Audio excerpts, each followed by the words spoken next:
Bonjour à tous, bienvenue dans le tout premier épisode de Dans le Rétro, le podcast qui va parler d'entrepreneuriat et aussi, évidemment, le plus important, la passion automobile. Et aujourd'hui, j'ai l'honneur d'avoir un très bon ami qui me fait l'honneur de sa présence, Gaëtan. Bonjour Gaëtan. Bonjour Hugo. Alors, est-ce que tu peux te présenter un peu pour les personnes qui ne te connaîtraient pas ?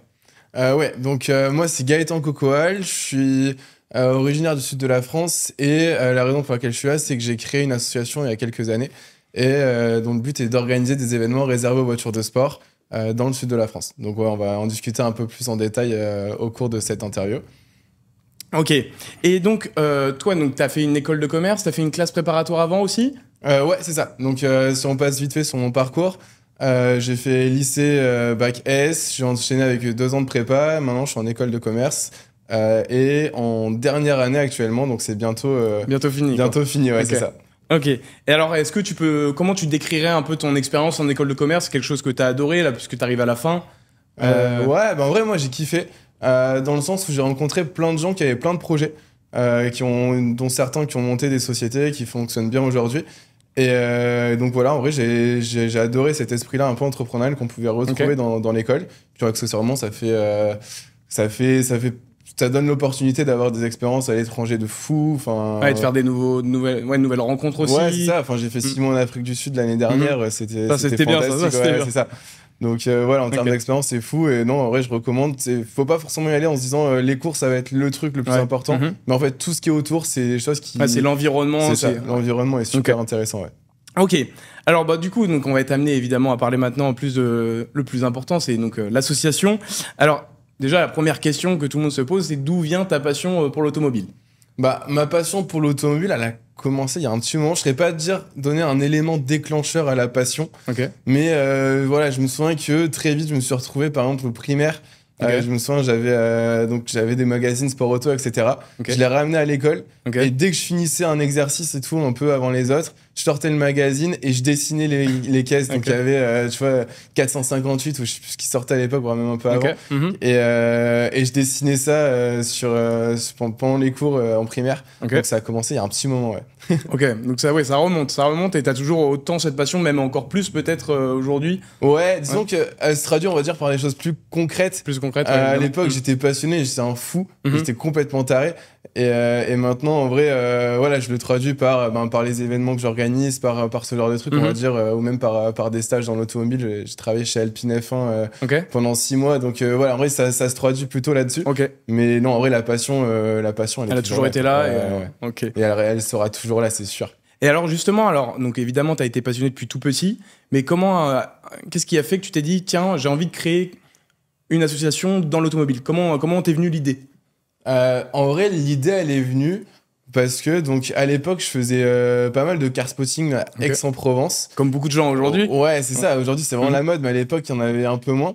Et donc, en fait, on se retrouvait avec des potes à Aix le week-end pour voir les caisses. Et en vrai, on était toujours déçus parce que Aix, c'est super riche, il y a des caisses de malades. Mais on les voyait pas. Et en fait, sur une journée, on allait voir quelques trucs sympas. Mais voilà, quoi. Et donc, on commençait à chercher des rassemblements, un peu toutes les possibilités qui s'offraient à nous pour voir des voitures. Et il n'y avait pas grand-chose de fait dans le coin. Et donc, à un moment donné, voilà, on était une équipe, on était environ 7-8 au départ. Et on s'est dit... l'équipe déjà, 7-8. Ouais, c'était une bonne équipe. Franchement, il y avait une grosse communauté en vrai de jeunes et tout, passionnés à Aix. Et donc, voilà, on s'est dit... Pourquoi pas faire un truc nous-mêmes ? Il y a un des gars qui avait un contact là, dans un domaine qui pouvait peut-être nous accueillir, qui avait un parking un peu propre et tout. Parce que l'idée de base, c'était de faire une sorte de Cars & Coffee. Ça se démocratise de plus en plus. Ouais, c'est ça. Mais en fait, de base, on voulait on voulait l'appeler comme ça. Et puis après, on a vu que c'était une licence, que ça coûtait, je sais plus combien. Ouais. Et c'est une licence pour utiliser le nom Cars & Coffee, il faut une licence. Je sais pas si tout le monde est au courant de ça, mais. Du coup, maintenant, vous l'êtes. Et ouais, là, on avait 16 ans. Je veux dire, on n'avait pas un brin d'argent à mettre dedans, quoi. Donc, l'idée, c'était de trouver le truc le plus gratuit. Surtout.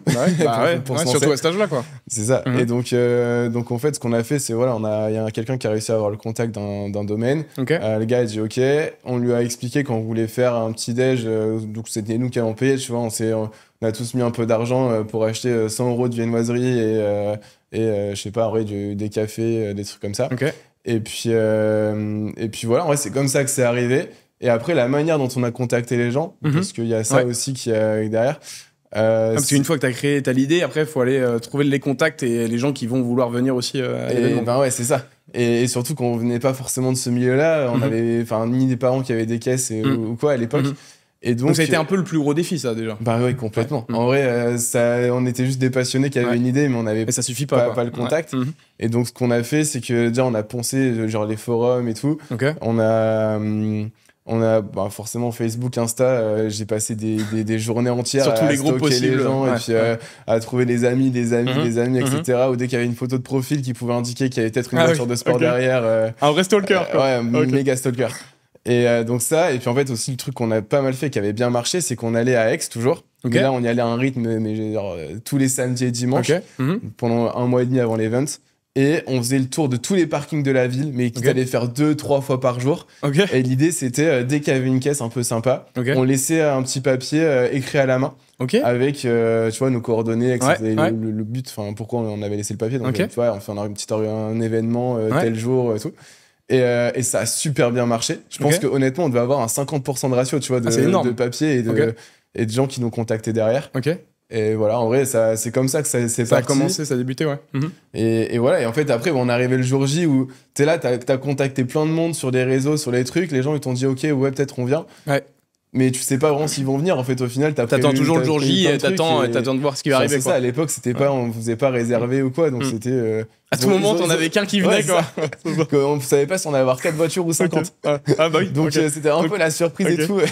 Moi, je me souviens, mon père, il avait trop peur parce que j'avais 16 ans, donc à l'époque, tout le groupe, on avait tous 16 ans, un seul qui avait 17 ans. Donc on était jeunes, donc c'était nos parents derrière qui nous amenaient, qui géraient la logistique et tout. Et je me souviens, nos parents, ils étaient derrière, ils pensaient qu'on allait avoir personne et qu'on allait juste être super déçus. Ils y croyaient pas? Ouais, moyen. Mais toi, t'étais sûr? En vrai, est-ce qu'à ce moment-là, tu t'es dit, non, en vrai, il y a quand même au moins 10 personnes, 15 personnes? En vrai, tu savais pas du tout. Je savais pas du tout. Ok. Et ça me faisait pas peur. Pas peur plus que ça. Ouais, ok. J'étais en mode au pire, ça flop, c'est pas grave. On verra bien ce qui se passe. Okay. J'avais aucune idée, j'avais pas vraiment d'ambition non plus dans le sens où je voulais. Juste on a fait le truc et puis on va voir. Ok. Et donc voilà. Et en fait, l'événement se passe trop bien. On a, pour vous dire, donc ce premier event, on connaissait personne de base. On a 3 ambassadeurs, donc une SV Roadster. Qui est, je crois aujourd'hui, ça doit être celle de Chuck, qui est assez connue sur Paris. Mais le premier propriétaire était dans le sud.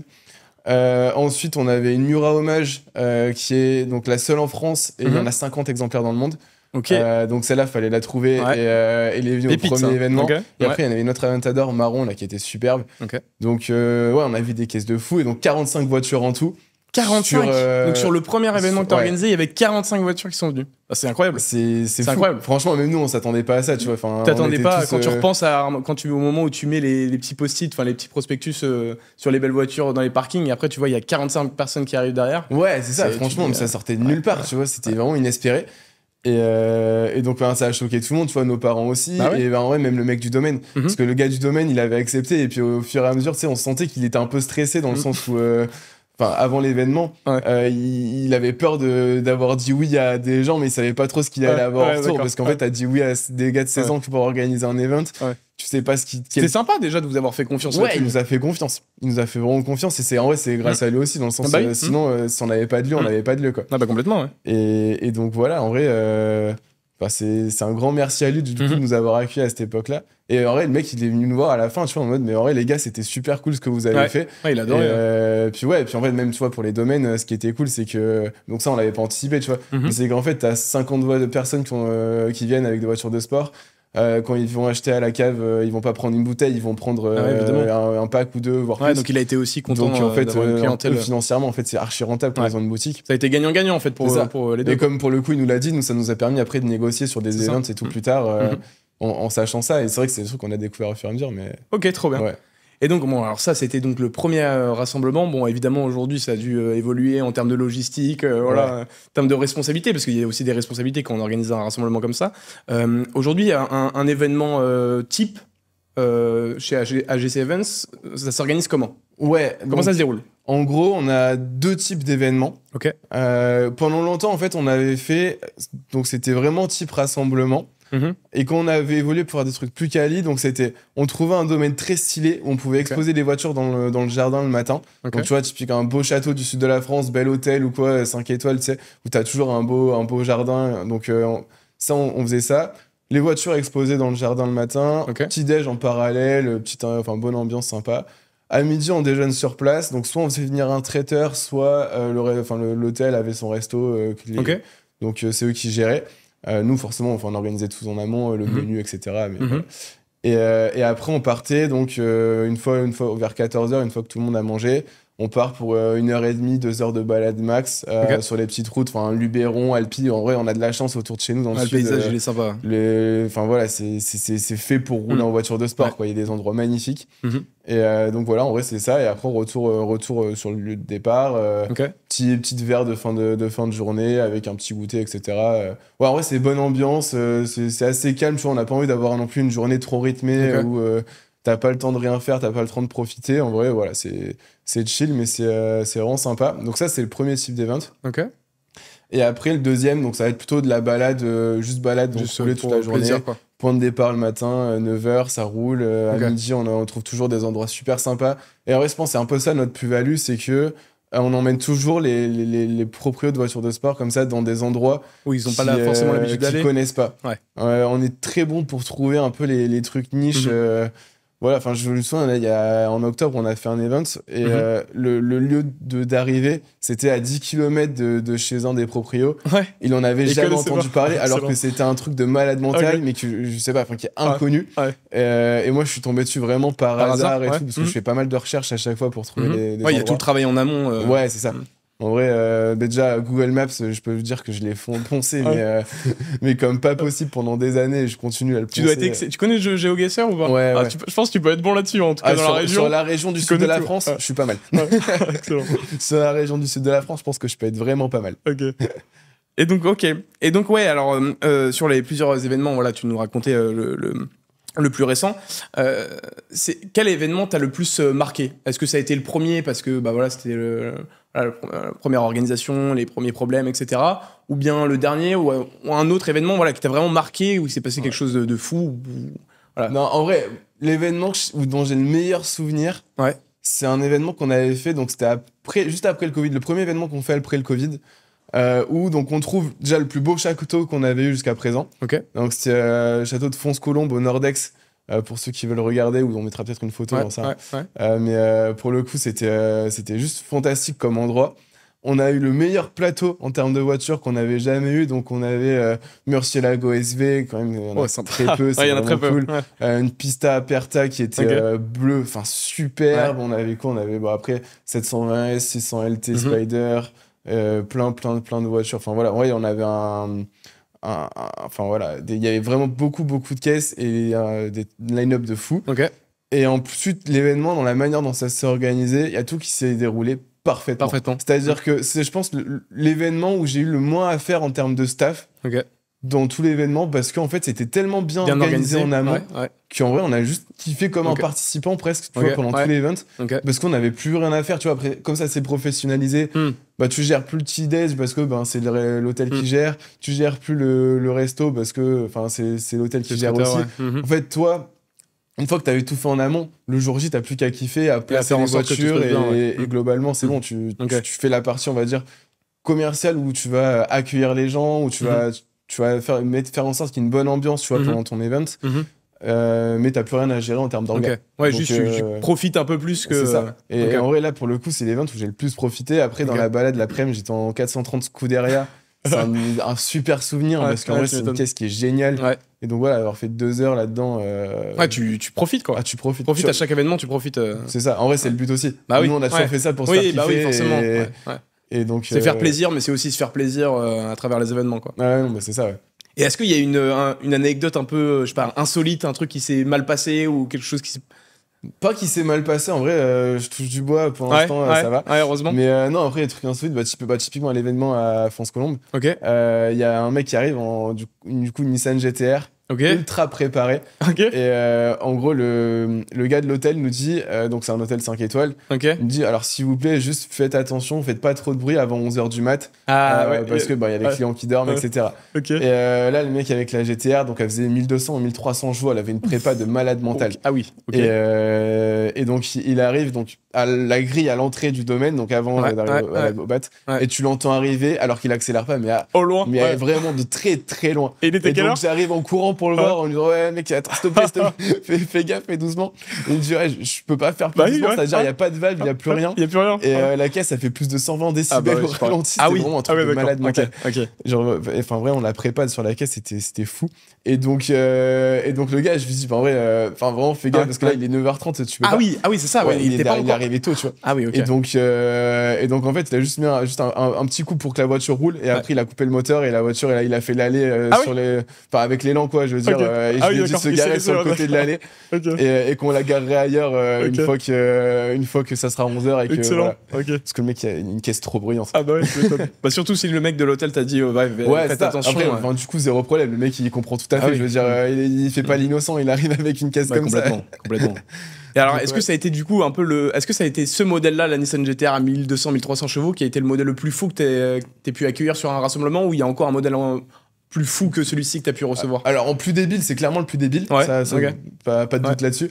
Non, après en caisse vraiment folle, on a eu une 300 SL Roadster, tu vois, par exemple. C'est cool, sachant que le mec il en a 2 ou 3. Ah oui, sympa. Donc, avec des coloris différents. Tu vois, lui, il est venu avec la grise. Ah oui, il en a 3 de couleurs différentes. Il en a une grise intérieur crème. Et je sais qu'il en a une autre de Roadster en blanche intérieur quartier, rouge quartier. Sympa. Et je crois qu'il a acheté un 300 XL coupé. Mais je suis plus sûr pour le couper. Mais en tout cas, il a les deux SL Roadster, et il était venu avec le gris. Et donc voilà, il est jamais venu avec les 3 Non, mais faudrait qu'on organise ça. Complètement. Pour le coup, il a une belle collection en plus d'autres trucs, donc trop bien. Trop bien. Alors justement, Malin, concernant un peu plus tes perspectives sur ton association, voilà, qu'est-ce que tu veux en faire ? Comment tu vois un peu déjà premièrement l'avenir des rassemblements automobiles avec les nouvelles réglementations, parce que les rassemblements automobiles, il y en a de plus en plus. Est-ce que tu penses que c'est quelque chose qui va se développer de plus en plus que ça ne l'est déjà aujourd'hui ? Tu vois, à Paris, il y a plein de rassemblements. Il y a toi qui en organise dans le sud, mais je suppose qu'il y en a peut-être aussi d'autres qui en organisent. Est-ce que tu penses que c'est quelque chose qui va se démocratiser encore plus, ou ceux qui existent déjà vont juste se renforcer dans leur clientèle et agrandir leur... Ouais, non, je pense qu'il y a quand même de la place pour que ça se développe plus. Tu vois, typiquement, nous, quand on a lancé les events dans le sud, on était les premiers. Avec Supercars Provence, donc qui était le nom de la première asso. On était les premiers à organiser des trucs comme ça. Et en fait, là, je vois, typiquement, je fais 2 ans de prépa où on était un peu plus calme, parce que forcément, on t'avais pas trop le temps occuper, etc. Après, je suis parti en école et tout. Et donc là, on reprend sérieusement, on va dire, depuis 1 an. Et en vrai, je pense qu'il y a 7-8 nouveaux concurrents, on va dire. Enfin, je vais pas dire concurrents dans le sens où il y a largement assez de propriétaires, de voitures pour satisfaire tout le monde. Il y a de la place pour tout le monde. Mais ouais, il y a beaucoup plus de monde, en tout cas, qui organise. Il y a un peu pour tous les goûts aussi en termes d'événements, tu vois. Il y en a qui vont être plus sur de la quantité, d'autres plus sur de la qualité. Nous, en vrai, ce qui nous intéresse, c'est de la qualité. Donc ça t'arrive de refuser des... Ouais, complètement. Dire, ce modèle-là, soit il nous intéresse pas, soit on en a déjà plusieurs qui sont déjà inscrits, quoi. Ouais, de fou. En fait, nous, on est arrivé à un problème, c'était que, donc je sais plus, c'était au 3e ou 4e événement qu'on a organisé. Donc on avait fait de la com de malade, enfin voilà. Et donc c'était encore avant l'époque où on prenait les réservations, où les gens payaient avant de venir. Et donc c'était encore un peu l'esprit Cars & Coffee, tu viens et tout. Et sauf que en fait on se retrouve avec donc le réseau qui tourne sur des forums, des groupes Facebook de passionnés de Porsche, etc. Et le jour J, on se retrouve avec 120 voitures. 120 qu'on n'avait pas anticipé. Je veux dire, on pensait peut-être en avoir 60, 70. On avait un endroit, je veux dire, le lieu qui était fait pour 60, 70. Pas pour 120. Donc c'était la méga galère à gérer. On a mis plein de Porsche, on les a foutus dans un champ plat, mais dans un champ, tu vois. On avait un arc de cercle avec 30 Porsche dans un champ, tu vois, et c'est comment... Bref, c'était un énorme bordel. C'était très cool et tout, il y en a qui ont kiffé, d'autres moins. Mais donc forcément, après cet événement, on s'est dit, voilà, faut limiter. Peut-être filtrer un peu. Et donc en filtrant, on a limité, on va dire, que aux supercars. Au début, on prenait un peu toutes les sportives, tu vois, enfin... Moi, je suis un grand fan de Porsche Cayman, les Cayman S en 987. C'est clairement une des caisses que j'ai envie avoir d'ici pas trop longtemps. Mais en vrai, on prend plus ce genre de caisse aux events parce que nous, on veut faire un truc supercar. C'est notre passion, c'est les supercars. Et donc, après, ouais, c'est sûr, c'est toujours délicat, je pense, de refuser quelqu'un sans le frustrer. Ouais, bah, on va dire, il y en a qui le prennent bien, d'autres qui le prennent mal. Oui, forcément. Mais j'ai envie de dire, en vrai, nous, on veut faire des supercars, on veut faire des supercars, quoi. Donc voilà. Et alors, est-ce que tu acceptes du coup des voitures électriques sur tes rassemblements? Est-ce qu'il y en a qui sont déjà venus si jamais il y a un mec qui se ramène en rimac, honnêtement, il sera le bienvenu. Non, sinon après, pour l'instant, il y a pas, c'est pas assez démocratisé les supercars électriques. Je sais qu'au UK, tu peux voir les dernières Lotus là. Je sais plus comment ça s'appelle l'hypercar. Il y a le SUV, le SUV, Electra. Mais tu sais, t'as l'hypercar là qui est. Non, c'est pas Emira. Non, c'est. Je sais plus comment ça s'appelle. J'ai plus le nom, ouais. Peut-être Emira. Je crois peut-être Emira. Mais t'as une hypercar, Lotus. Je sais qu'il y en a quelques-unes au UK qui font des rassemblements. En France, pour l'instant, j'en connais pas. Mais voilà, après, ça serait un maxi kiff d'avoir une caisse comme ça parce que ça a rien à voir avec le reste du plateau. Oui, c'est ça. Et je pense que ça a intégré tout le monde, tu vois. Et je pense tout le monde a envie de voir l'Axel en vrai, tu vois. Forcément. Tu vois une hypercar, 1000 chevaux en électrique, tu te dis, même si ça fait pas de bruit, c'est fou. Ouais, c'est ça. T'as une puissance de fou, quoi. Bah ouais.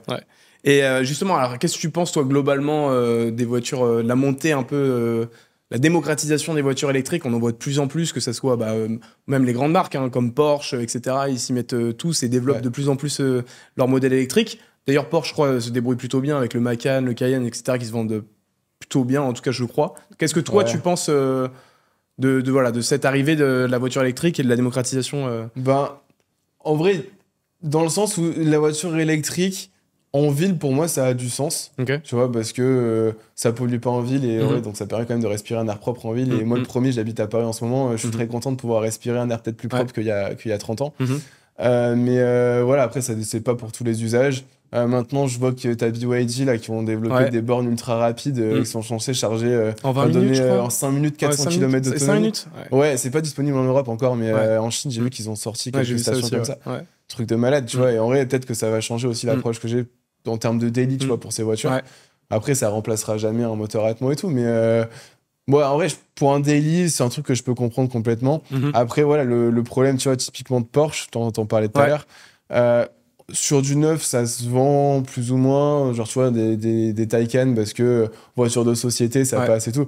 Le problème, c'est sur l'occasion, il n'y a pas d'acheteurs sur l'occasion. Et tu vois, les prix des Taycan sur l'occasion, ça s'effondre. C'est vrai que j'ai vu l'Audi e-tron, je crois, la décoter aussi. de 50%, je crois. L'Audi e-tron, c'est monstrueux, je veux dire. Pourtant, elle est plutôt. Enfin, moi, j'aime bien le design et tout. Elle est belle. Elle a une belle gueule. Quand j'ai vu ça, la décote, enfin, c'est. Ah non, c'est hallucinant. Mais non, c'est des caisses qui sont très difficiles à revendre pour l'instant sur l'occasion parce qu'il n'y a pas de marché sur l'occasion. Et donc, forcément, ça pose des problématiques aux constructeurs. Je sais que Porsche, ça les concerne fort. Ils ont des gros problèmes. C'est vrai que les constructeurs, ils sont un peu tous à mal. On voit des licenciements, etc. de plus en plus. C'est pas la meilleure période pour l'automobile en général. Et puis quand tu as des caisses qui sont invendables sur le marché de l'occasion, ça fait que tu as des concessions qui veulent plus trop les vendre sur du neuf en leasing parce qu'ils savent qu'ils vont les récupérer dans 3 ans et qu'ils savent pas quoi en faire. Donc ça embête un peu tout le monde, tu vois. Donc voilà, j'ai pas de solution à te redonner en tout cas. Ça c'est clair. Bon, pas dommage. Je vois pas comment on peut régler le problème, mais c'est un problème qui se pose par contre. Bon, alors du coup, si on revient un peu maintenant à ton association, toi, donc, c'est quoi un peu les objectifs comment tu vois l'avenir un peu de ton association? En vrai, moi je vois l'avenir de l'asso dans le sens où j'aimerais toujours aller un peu plus loin sur les events, en termes de qualité, en termes de difficulté, en termes de trucs. J'ai un peu ce... C'est-à-dire, c'est agrandir le nombre de personnes présentes au rassemblement ou c'est aller dans des... Non, pas en termes de quantité, plus sur la qualité et sur l'expérience que les participants vont avoir. J'ai envie d'organiser des road trips sur plusieurs jours en Europe. En vrai, ça me botte pas mal. Un peu à la Gumball, quoi Ouais, non, en vrai... Non, pas à cette échelle-là, mais... Non, en plus, à l'échelle, tu vois, Piertuel, avec c'est Drive Talk. Oui, ouais. En vrai, eux, ce qu'ils font, je trouve ça cool. L'idée, c'est pas de les concurrencer, ils font, je sais pas, une trentaine d'événements par an ou quoi. Enfin, c'est pas du tout de faire comme eux. Mais tu vois, de faire 1 ou 2 road trips pour les gens. En plus, parce que l'avantage, c'est que les gens qui viennent à mes événements, il y en a, ça fait 8 ans qui viennent à tous les événements. C'est-à-dire qu'il y en a, ils en ont pas raté un seul, quoi. Et donc, t'as réussi à créer une fidélité des gens depuis le début. On a une méga fidélité. Je pense que 50% des gens qui participent, c'est des gens qui ont déjà participé au moins une fois avant. Et parce qu'on s'entend très bien avec eux. Il y en a, c'est devenu des amis. Je veux dire, on peut se voir dans d'autres contextes que pendant l'événement, quoi. Et donc, en vrai, ça me ferait plaisir aussi de les amener, ces gens-là, dans des road trips un peu de fou, des expériences qu'ils n'auraient pas forcément fait si on n'était pas là pour l'organiser. Et donc, ouais, en vrai, road trip, typiquement. Road trip, ouais. En vrai, c'est le projet un peu que t'aimerais créer avec l'association, quoi. Ouais, là, je suis en train de poncer sur Maps là, des routes dans les Dolomites en Italie, ça peut être sympa, ça. Ouais, du lac de Garde par les Dolomites jusqu'en Autriche. S'il y a des trucs de fou à faire, honnêtement, ça pourrait être très cool. Donc, ouais, premier gros projet, en vrai, pour l'instant, à court terme, c'est ça. Je pense d'ici un an, ça devrait se faire. Ouais, 1 ou 2 ans. S'il y a des gens qui sont intéressés.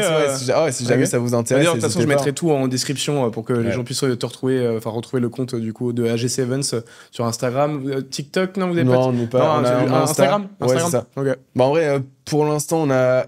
La chance, c'est qu'on a une grosse base de contacts au fur et à mesure des events. Je pense qu'on doit avoir une liste de 300 ou 400 personnes qui ont des super cards dans nos contacts. Ouais, donc c'est déjà pas mal. Donc en fait, on n'est pas non plus là à avoir forcément besoin de visibilité sur les réseaux à chaque fois. Voilà, ça nous fait plaisir de partager plutôt, on va dire, avec les passionnés, mais on n'a pas forcément besoin pour l'instant des réseaux dans le type d'événement qu'on veut faire. Que vous organisez. Et alors, justement, là, peut-être il y a des gens qui nous regardent, des étudiants comme nous, qui tombent sur ce podcast et qui souhaiteraient peut-être, sont aussi passionnés d'automobile ou en tout cas voudraient peut-être créer quelque chose dans l'automobile, que ce soit une association ou même juste dans d'autres secteurs. Toi, ça serait quoi un peu le conseil que tu donnerais à quelqu'un de notre âge ou plus jeune d'ailleurs pour se lancer dans un projet? En vrai, pour moi, et en vrai on en discutait tout à l'heure, le truc le plus important quand tu te lances dans un projet, c'est de pas vouloir attendre que ton projet soit parfait pour le lancer. Si tu attends que ce soit parfait, ça va jamais, tu vas jamais le faire. En vrai, t'auras toujours un truc qui dit non, mais ça c'est pas exactement comme je voulais que ce soit et donc je peux pas le faire. Non, t'as une idée, t'as un projet, tu fais. Peut-être que t'as fait 80% de ton idée parce que le reste t'as pas pu, parce que c'était pas parfait, machin. Mais au moins t'as pris de l'expérience, t'as vu des trucs aussi qui marchaient pas ou qui marchaient au contraire, par exemple. Et donc tu peux utiliser cette expérience-là pour avancer et pour faire un truc encore mieux, tu vois, plutôt que d'être à 80% de ce que tu voulais faire, être monté à 90% la deuxième fois et 95% la troisième fois. Et donc, en vrai, pour moi, le principal conseil, c'est pas attendre que tout soit parfait pour se lancer. C'est y aller en prenant le risque, en sachant que ça sera pas parfait dès le début et qu'il y aura forcément des erreurs. Il y a peut-être des trucs, forcément beaucoup de choses à revoir, mais au moins, t'as fait le premier pas, quoi. Ouais, et c'est le but. En vrai, une fois que t'as fait le premier pas, t'as fait le plus dur.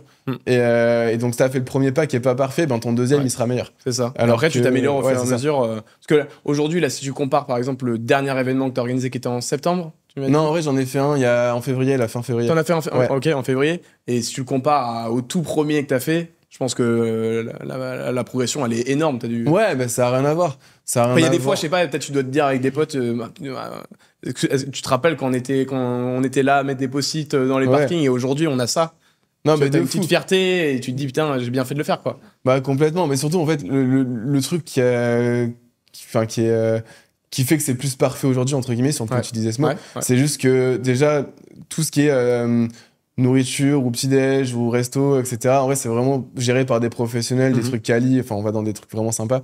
Là où avant, tu vois, au début, les petits-déj, c'était... nous, on récupérait des tables, je veux dire, j'avais un plan avec mon père pour récupérer des manches debout et des tables, des barnums, des trucs comme ça, tu vois. Et donc, je récupérais ça 2 jours avant l'event, je foutais tout dans un fourgon. On arrivait, on montait, une fois sur deux, les trucs qui se montaient mal. C'était à l'arrache, quoi. Ouais, c'était à l'arrache. On avait des nappes, on avait acheté 2 jours avant des nappes, ça allait peut-être pas forcément en termes de taille, parce qu'au final, les tables que j'avais trouvées, c'était pas ce qu'il fallait. En vrai, tu vois, au début, t'avais des galères, mais en vrai, on s'en fout, c'est pas parfait. Et puis voilà. Et tu vois, les machines à café, tout le monde prenait des cafés. Et en vrai, c'était nos mamans qui faisaient le café pour tout le monde, tu vois. Et genre, pendant toute la matinée de l'événement où nous, on était là, on allait placer les voitures, on gérait le truc. T'avais nos mamans qui étaient derrière le barnum, qui faisaient les cafés, qui donnaient les viennoiseries aux gens, etc. Donc en vrai, maintenant, on est beaucoup plus... c'est vraiment professionnalisé. Et c'est vrai qu'on a Et on n'a pas eu besoin d'attendre ce côté plus professionnel pour se lancer. En vrai, on faisait le truc, c'était bien, c'était pas bien. En vrai, c'est pas grave. Ouais, au moins on l'a fait, quoi. Tu vois.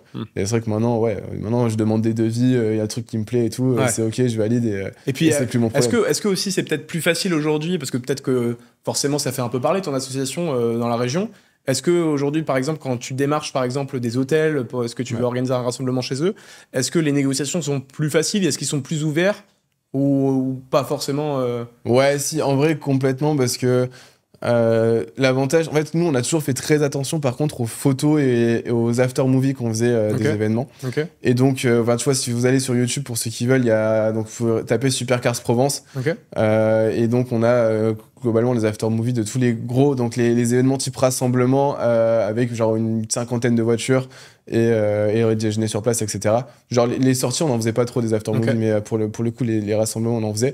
Et on a fait des vidéos très quali. On a notamment Pierre Fincard qui était venu faire un after-movie là-bas pour l'événement trop cool au château de Fons-Colombe dont j'ai parlé plus tôt. Et typiquement, ça, c'est une super carte de visite. Généralement, quand je contacte un domaine, là, j'ai trouvé un domaine qui est incroyable dans le Var, que j'aimerais faire justement, refaire ce type d'événement. Et en gros, je lui ai envoyé ça comme vidéo. Je dis bonjour, je suis intéressé, machin, j'aimerais refaire ça. On avait fait ça il y a quelques années, c'était cool. J'envoie la vidéo, le mec il me rappelle 2 jours plus tard, il me dit en vrai trop bien ce que tu fais, on peut peut-être travailler ensemble, tu vois. Parce que ça fait une carte de visite, ça fait un truc où, tu fais toujours attention à l'image que tu renvoies aussi des rassemblements. Puis quelque part, tu as aussi l'image de l'hôtel quand tu mets. Ben ouais, aussi. T'as une certaine responsabilité. L'hôtel, il est très content qu'il y ait des Ferrari qui soient garés devant l'hôtel. Puis les clients aussi, je pense. Les clients aussi, tu vois, en termes de notoriété, c'est cool. Enfin, je veux dire, un hôtel 5 étoiles, ça lui fait plaisir d'avoir ce genre de caisse devant. Ça te dit, voilà, je suis un vrai hôtel 5 étoiles, j'attire cette clientèle-là. Et donc, clairement, eux doivent faire plein de photos pour eux pendant le jour. Et nous, on fait nos photos, mais quand on partage, en vrai, forcément, on leur donne aussi de la visibilité, on leur donne de la légitimité. Donc voilà, c'est un peu donnant-donnant et honnêtement, ça se passe plutôt bien avec les hôtels. Ok, bon, trop bien. Donc ouais. Alors maintenant, on va passer peut-être aux questions un peu flash. Alors, la première, essence ou électrique? Classique. Je pense que tu connais la réponse. Dis-le, c'est jamais essence. Ok. Piste ou route de montagne? Je dirais route de montagne. Route de montagne? Ouais. Après, dans le sud, c'est ça. Moi, j'ai grandi dans des routes de fou, dans le Luberon, etc. Et j'avoue que c'est ce qui me fait kiffer parce que j'adore rouler dans des paysages de malade. Après, j'ai jamais trop fait de piste encore. J'ai jamais trop eu l'occasion. J'ai vite fait de temps en temps, mais j'ai pas vraiment roulé sur circuit assidûment. Peut-être qu'un jour j'aurai cette envie-là, mais pour l'instant, en route de montagne. Je suis très, très road trip en fait. Ouais, et puis après, il y a aussi, je sais pas. C'est pas la même, enfin, je suis pas allé sur piste non plus, mais je pense que ça doit pas être la même sensation de rouler en montagne que sur piste. Je sais pas, il doit y avoir un autre mood. Ouais, bah c'est sûr. De toute façon, piste, t'es là pour la perf. Ouais, c'est ça. T'es là pour casser ta voiture parce qu'en vrai, une supercar sur piste, tu l'abîmes. Donc, c'est pas du tout la même truc. Après, en vrai, moi, j'aimerais beaucoup essayer. J'aimerais bien m'organiser ça là rapidement. Mais non, franchement, pour l'instant, montagne à fond. Et alors, question suivante. Un seul modèle à conduire toute ta vie? Lequel? Un peu tricky celle-là, parce qu'en vrai, comme je suis un passionné, j'ai tellement... Enfin, toutes les semaines, j'ai envie d'une voiture différente. Mais je sais pas, quand t'étais petit, quand t'étais petit, je sais pas, enfin moi personnellement, quand j'étais petit, je me suis attaché assez vite à une voiture et toi, peut-être, est-ce que t'as eu ça aussi, tu vois? Non, si, en vrai, voiture qui m'avait vraiment marqué et j'ai donc fait un tour dans la voiture une fois, c'est la 450 spéciale. Et honnêtement, c'est génial. Tu vois, si je devais choisir une caisse, c'est un peu ça parce que enfin non, et je la prendrais en Aperta du coup. Petite spéciale Aperta, quand même pour le kiff. Parce que à la fois t'as une caisse assez radicale, donc quand tu roules et que tu veux rouler un peu fort, ça assume bien. Par contre, ça reste une Ferrari et qui plus est moderne, donc ça reste confort. Moi, de mon souvenir que j'ai en spécial, c'est pas non plus le truc qui te casse le dos et où tu ressors au bout de 2 heures complètement rincé. Contrairement à la Scuderia où au bout de 2 heures j'étais fini. Là, la spéciale en vrai c'était ok. Et puis en vrai en Aperta, au moins tu peux te faire kiffer aussi. Tu sais, au beau jour, là, le printemps, quoi, tu te décapotes là, c'est génial. Kiff, quoi. En vrai, j'avoue que ça coche toutes les cases. Donc ça serait celle-ci. Ouais, ça coche toutes les cases. Et le plus beau bruit de moteur selon toi? Enfin, celui que tu préfères, en tout cas. En vrai, ça doit être un V12. V12? Ouais, forcément. Okay. Ouais. Italien. Ok. Italien? Ok. Pas allemand? Non, en vrai, V12 italien, je pense, en termes de sonorité, c'est ce qui se fait de mieux. Et maintenant, il faut choisir une marque, peut-être. Ah bah oui, forcément. Vas-y, en vrai, je dirais chez Ferrari, la 599 GTO. En termes de son, je pense qu'il n'y a pas grand-chose qui fait mieux. C'est quand même un son de malade. C'est vrai que c'est pas mal. C'est vrai que c'est pas mal. C'est vrai que c'est pas mal. Ok, donc ça serait celui-là, du coup. Ouais. Ok. Eh ben écoute, moi j'en ai fini avec mes questions. Est-ce que tu voulais peut-être finir avec quelque chose, un conseil ou un dernier mot pour les gens qui regardent la vidéo? Pas forcément de conseil ou quoi, mais en tout cas déjà merci pour l'invitation, c'était très cool. Et puis non, en vrai, je trouve ça bien qu'aujourd'hui il y a quand même de plus en plus de monde qui vibre un peu pour l'automobile. La passion c'est vachement démocratisé, que ce soit grâce à la F1 ou grâce à plein de trucs. C'est vrai que ces dernières années même, je le vois, c'est vrai que les créateurs de contenu, qui n'étaient pas forcément basés sur l'automobile, se tournent de plus en plus vers l'automobile. Ouais, de fou. Ça se voit avec le GP Explorer, avec les trucs comme ça. Ouais, t'as plein de... Enfin, ouais, l'automobile commence à prendre de la force un peu en termes de visibilité. Est-ce que tu penses que c'est l'arrivée de l'électrique aussi qui fait ça? Ouais, est-ce que c'est le fait de perdre quelque chose, on sent qu'on est en train de perdre quelque chose, qui fait que les gens s'y rattachent et disent... Bah, il y a peut-être un petit côté ça, parce que c'est vrai que l'automobile, t'as quand même toujours un...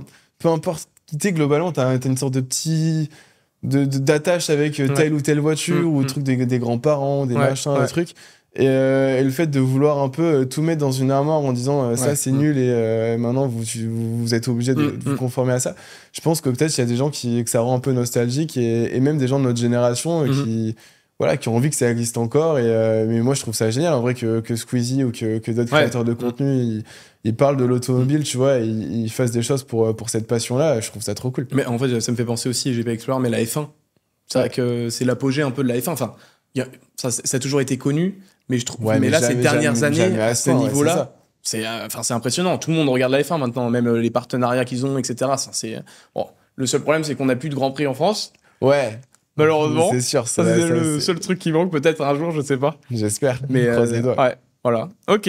Bon, en tout cas, merci beaucoup. Merci Gaëtan d'avoir accepté l'invitation. Merci à toi. C'était un plaisir. Bon, c'était évidemment, du coup, le premier épisode de Dans le Rétro. Donc, n'hésitez pas à nous partager vos retours. Voilà, évidemment, comme on en parlait, on a fait le premier pas. Maintenant, à nous de nous améliorer, puisqu'on peut toujours mieux faire. C'est ça. Et en tout cas, n'hésitez pas à aller suivre Gaëtan, donc son compte Instagram AGC Events, que je mettrai évidemment en description. À vous abonner à la chaîne YouTube sur laquelle vous êtes en train de regarder la vidéo. Sur mon Instagram, je vous mets de toute façon tout en description. Et puis, passez une belle journée ou une belle soirée au moment où vous regardez la vidéo. Et à bientôt pour un prochain podcast, si en tout cas ça vous a plu. Merci beaucoup. À bientôt.